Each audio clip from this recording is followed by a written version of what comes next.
Welcome to Data Talks Live. I'm Dr. Tom.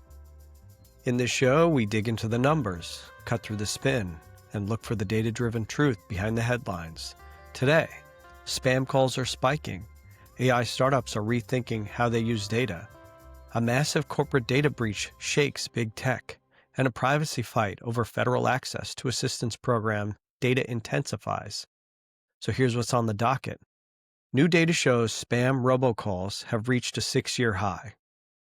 Why AI startups are taking data into their own hands. The Salesforce data breach, Google, Dior, and others caught in the crossfire. A lawsuit challenging the USDA's demand for food stamp SNAP recipient data. Let's dive in.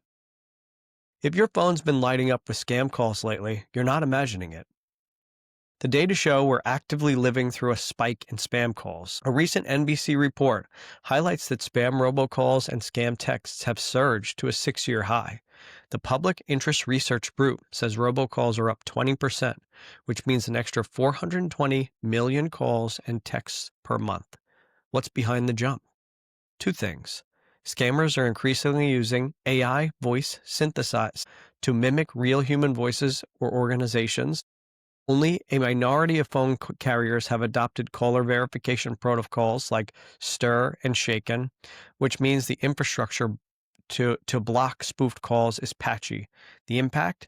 The average victim now reportedly loses near $3,700 in scams tied to these calls. Even if only a tiny fraction of these spam calls succeed, scammers stand to make vast sums.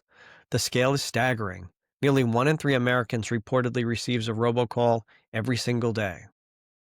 And carriers' slow adoption of anti-spoofing measures means defenses lag behind the attack vector.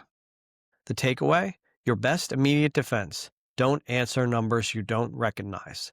Use call block apps and report suspicious numbers to the FCC. But structurally, we need broader adoption of authentication technology across carriers. From nuanced calls to complex data strategy in AI, our next topic shows how startups are rethinking data control in this era. In the AI arms race, data is the new battleground, and startups are increasingly refusing to outsource control.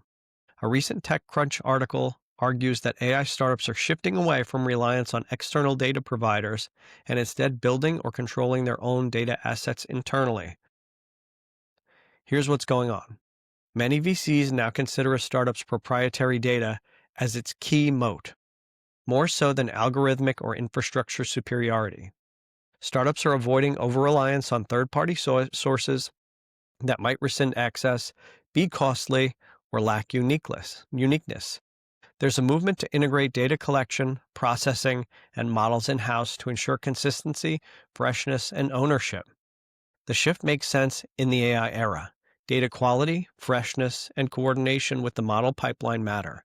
As one TechCrunch insight puts it, the success of AI applications is determined by access to quality underlying data. The tensions and challenges? Collecting first-party data is expensive and time-consuming.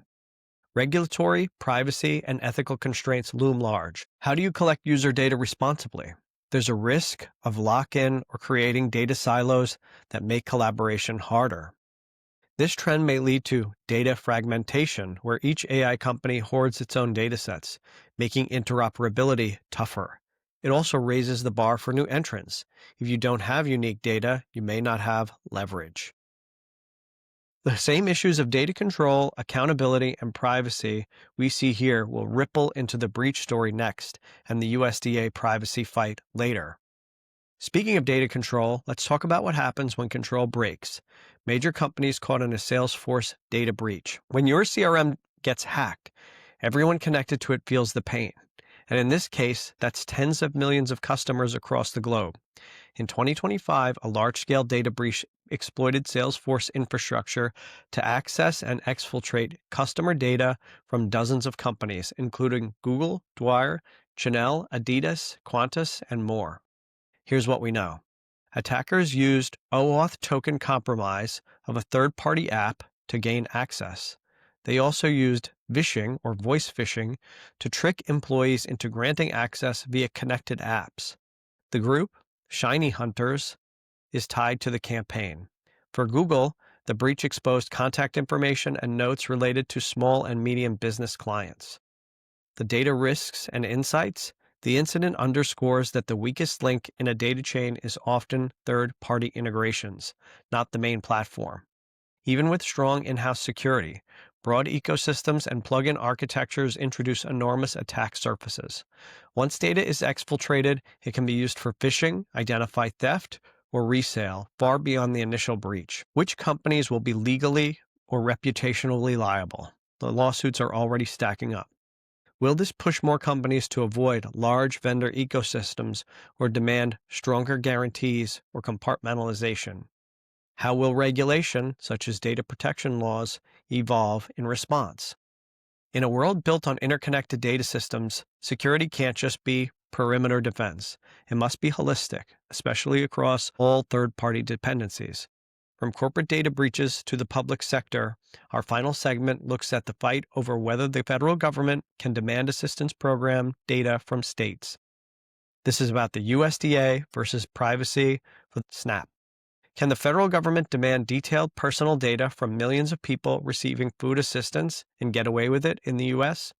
The USDA recently demanded that states hand over comprehensive records on SNAP, the Supplemental Nutrition Assistance Program recipients, everything from Social Security numbers, addresses, utility expenses, medical debt, dating back years.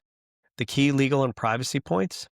Many states and privacy advocates argue this violates federal privacy laws and sets a dangerous precedent of surveillance. The USDA threatened withholding funds if states couldn't comply. Multiple lawsuits have been filed.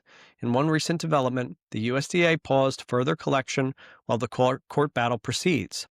Also, a judge recently imposed a temporary block on collecting SNAP data in 21 states, judging that the states are likely to succeed in arguing that the personal data must be kept within the program administration limits. This fight is not just about social services. It's about who controls the data of vulnerable populations and how far federal agencies can reach across lines of privacy.